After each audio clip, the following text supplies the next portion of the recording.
I'd like to say a few words regarding Mr. Vivian as I invite Mr. Godwin forward to accept this proclamation. I think that it is important that as we talk about this history, that we not only owe our children black history, we owe them correct history. We owe them a history of where we have been, what our struggles have been, and how these struggles are still relevant today. As we remember the life of C.T. Vivian and we look across the nation as we discuss issues of voting rights, that is still prevalent. As we look at some of the people who played significant roles but may not have received the notoriety as people like Dr. King, C.T. Vivian was very instrumental in not only supporting the efforts and the work that Dr. King was engaged in, but that is still relevant today. I often like talking about a conversation that Martin Luther King had not long before he died, where he was speaking with Harry Belafonte, and he said, "Listen, Harry, I believe we're going to win this integration struggle, but I'm beginning to wonder, I'm beginning to fear if we're not integrating into a burning house." He said, "I see a system that abuses labor and abuses working people. If people can't be fed, if they can't take care of their families, then it is senseless to walk across Mississippi roads together."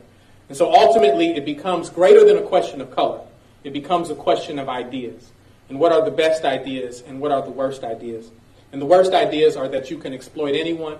The worst ideas are a system that doesn't share goods, resources, and power with everyone and democratize power. And so when we lift up memories of people like C.T. Vivian, we have to lift up the things that they fought for. And that is the greatest tribute to their lives when we lift up those issues. Would you pleasure us by coming forward and not only accepting the proclamation, Mr. Godwin, but speak to the issue as well? Thank you very much. Thank you. Thank you, Mayor Lumumba. It's an honor to be here. There could be no date more appropriate than May 24th to make this proclamation, because it was exactly 60 years ago today that Reverend C.T. Vivian, a 36-year-old father of 5, arrived in Jackson as a Freedom Rider.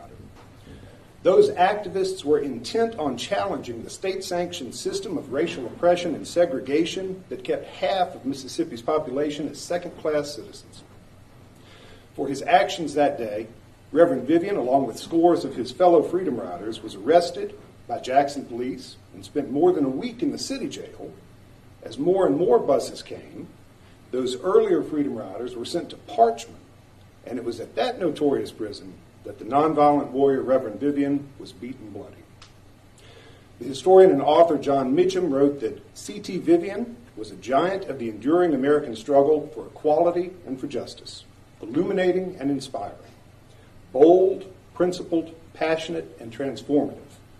And Marian Wright Edelman called Reverend Vivian a role model for so many of us in the 1960s era of civil rights activism, a legendary champion of nonviolence and a mighty and indispensable long-haul moral warrior for justice. Reverend Vivian died last year at age 95. I accept this proclamation on behalf of the C.T. and Octavia Vivian family and will present it to their daughter, Denise Morse, at Wednesday's History's Lunch program at the Mississippi Civil Rights Museum and Museum of Mississippi History. Thank you very much.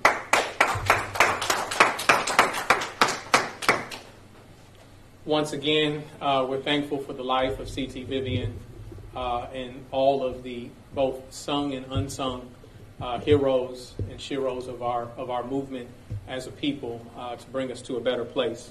And so we're happy to issue that proclamation. And once again, I hope that we all commit ourselves to the moral and civil commitment of principles that his life subscribed to. So I appreciate that.